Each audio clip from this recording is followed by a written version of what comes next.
How's it going, everybody? Chad Smith, strength and conditioning coach, Indiana National Guard. Joining me today is strength and conditioning coach Austin McBee. Today we're going to be going over some shoulder warm-ups. Okay, these you can do laying on your floor, living room, garage, doesn't matter. Okay, so Austin's going to go ahead and lay back for us. Okay, what you're going to notice is that his core is going to be engaged. Okay, his ribs and his hips are going to stay in line. He's not going to overarch his lower back. Okay. So whenever we do this, first we're going to do is what I call touchdowns or an eye raise, okay? So his hands are going to be next to his hips, his thumbs are going to be up, pointed up towards the ceiling or the sky.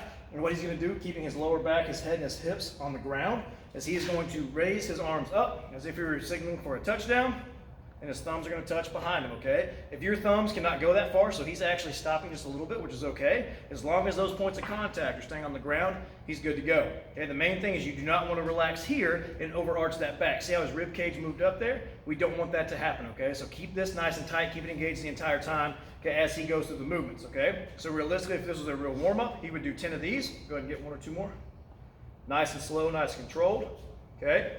So after his 10th one, his hands are back down next to his hips, so he's going to turn his palm up towards the ceiling, okay? So what we're going to do is basically a half snow angel. So he's not going to use his legs, okay? All he's going to do is slide the back of his hands, okay, up above his head as high as he can go without any pain, okay? Keeping the back of his hands on the ground the entire time, still keeping that core engaged, still keeping those points of contact on the ground, okay? Realistically, if this was a warm-up, we'd do maybe 10 of these, nice and slow and controlled, okay? Also focusing on his breathing as he's doing this.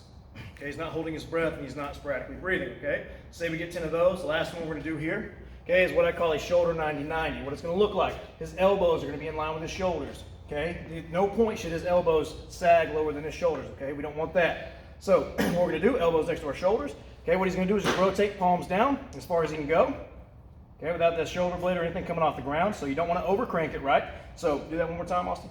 Okay, see how his shoulder blades really come up? He's really putting pressure on that, right? Don't do that, okay? If you want to do that, get a little stretch, that's fine, but don't overdo it. So he's going to rotate down as far as he can. Okay, that's all he's got, that's all he's got. Then he's going to rotate back of his hand down on the ground, okay? Same thing, do not let these elbows come up or sag down, okay?